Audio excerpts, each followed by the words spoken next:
Hello guys, हजुरलाई स्वागत छ हाम्रो युट्युब च्यानलमा। आज चाहिँ हामीले लसुन खन्न गइरहेका छौँ। हामीले चाहिँ हिमाचलमा फर्स्ट टाइम लसुन लगाएका थियौँ। हाम्रो चाहिँ लसुनको साइज यत्रो बनेको छ, मिडियम नै छ होला। यो चाहिँ लसुन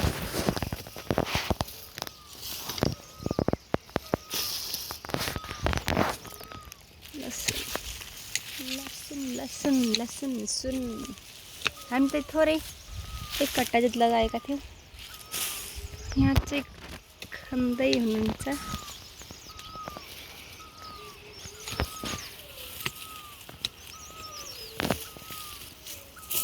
कस्तो छ लसुन बुढो?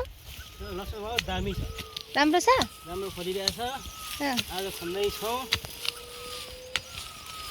ठिक छ, ठिक छ। यो कस्तो छ? यो लसुन खेती चाहिँ एकदम सजिलो खेती हो है साथीहरू। यो चाहिँ लगाइदिने हो, अनि लगाएपछि एक दुई गोडाइ गर्ने हो। यसमा थोरै गोबर हाल्ने हो, अनि गोबर हालिसकेपछि यसलाई थोरै सिँचाइको जरुरत हुन्छ। यसलाई सिँचाइ गरिसकेपछि यसलाई केही पनि गरेन, सुत्ली बाँध्ने खम्बा गाड्ने केही पनि पर्दैन। यसलाई एकदम सजिलो खेती हो। यो चाहिँ बिमारी लागेन भने चाहिँ एकदमै राम्रो आम्दानी हुन्छ।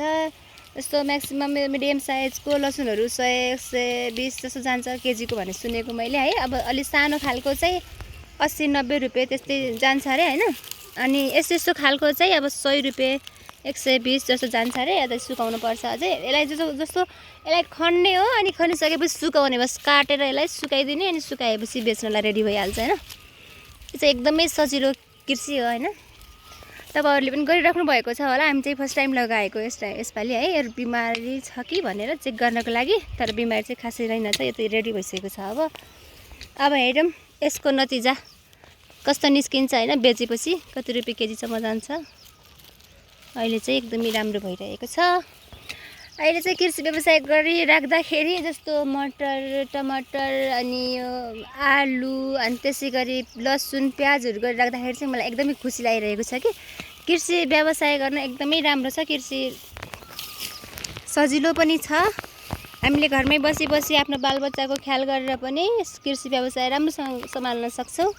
हजुरलाई कसलाई कृषि मनपर्छ कमेन्ट गर्नुहोस् है। धन्यवाद।